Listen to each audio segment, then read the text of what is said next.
about a year or so ago, I was Wikipediaing, like I often do, when I discovered this lovely little thing. Apparently, back when Star Wars Episode 1 came out on VHS tape, someone took it and re-edited it. This became known as the Phantom Edit, mostly because that's what the author called it. He himself was known as the Phantom Editor. And basically, what I read was this guy took Star Wars Episode 1 and attempted to cut out the things that people didn't like about it, keeping the story moving a little faster, and of course, making Jar Jar Binks look less stupid, and making Anakin Skywalker seem less pathetic and annoying. Now, I have to be fair here. Back when Episode 1 was in theaters, I think I was 12, and at the age of 12, I thought the movie was awesome.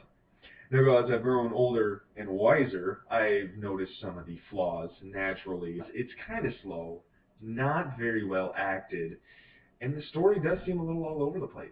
I'm not one of those complete haters who think the prequel trilogy shouldn't exist at all.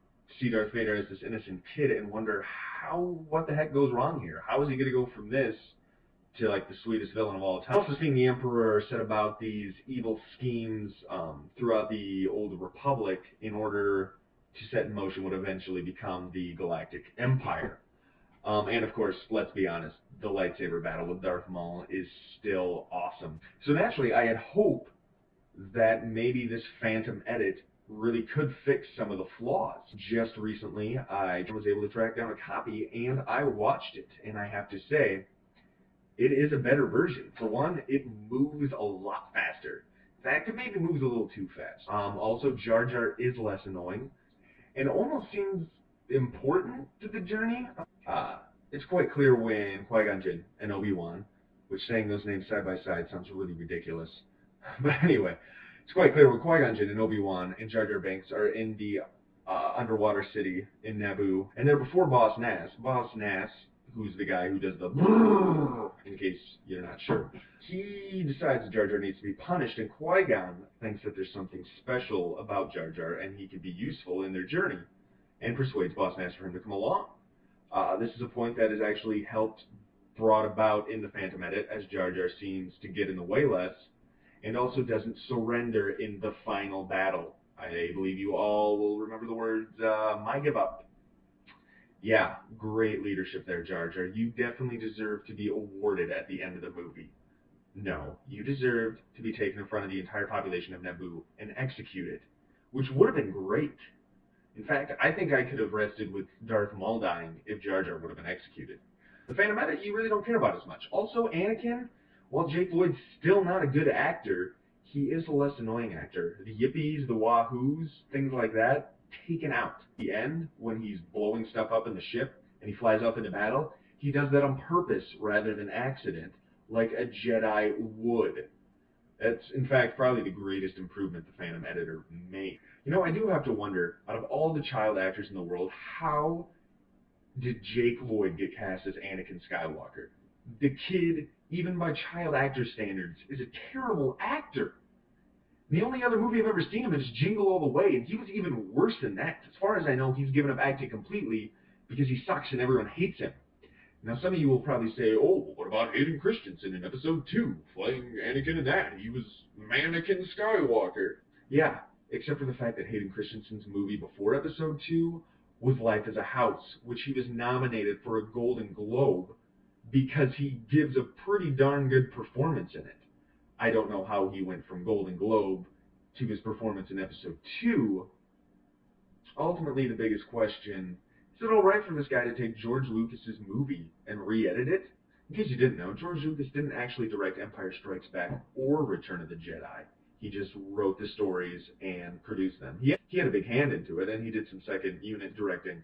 But ultimately, he didn't direct those movies. Yet when the special editions came out, he re-edited them, like including CGI dance sequences. And I understand what George was going for by brushing up some of the special effects. If you want to get some more thoughts of mine on that, you can check out my T-Spot article regarding Star Wars being re-released in 3D movies. So this guy feels like, why can't he go back and re-edit a movie? This is a tactic that George Lucas introduced.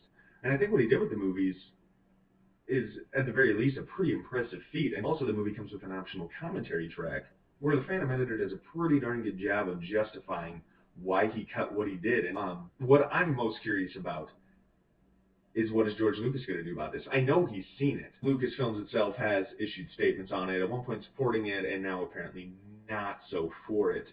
As the Star Wars franchise moves forward, the movies are being re-released in 3D in theaters and will ultimately be re-edited into definitive editions for the Blu-ray release. And I'm curious if this is going to affect Lucas's editing of Episode 1. There are some flaws in Episode 1 that could very easily be corrected, as this Phantom editor has shown.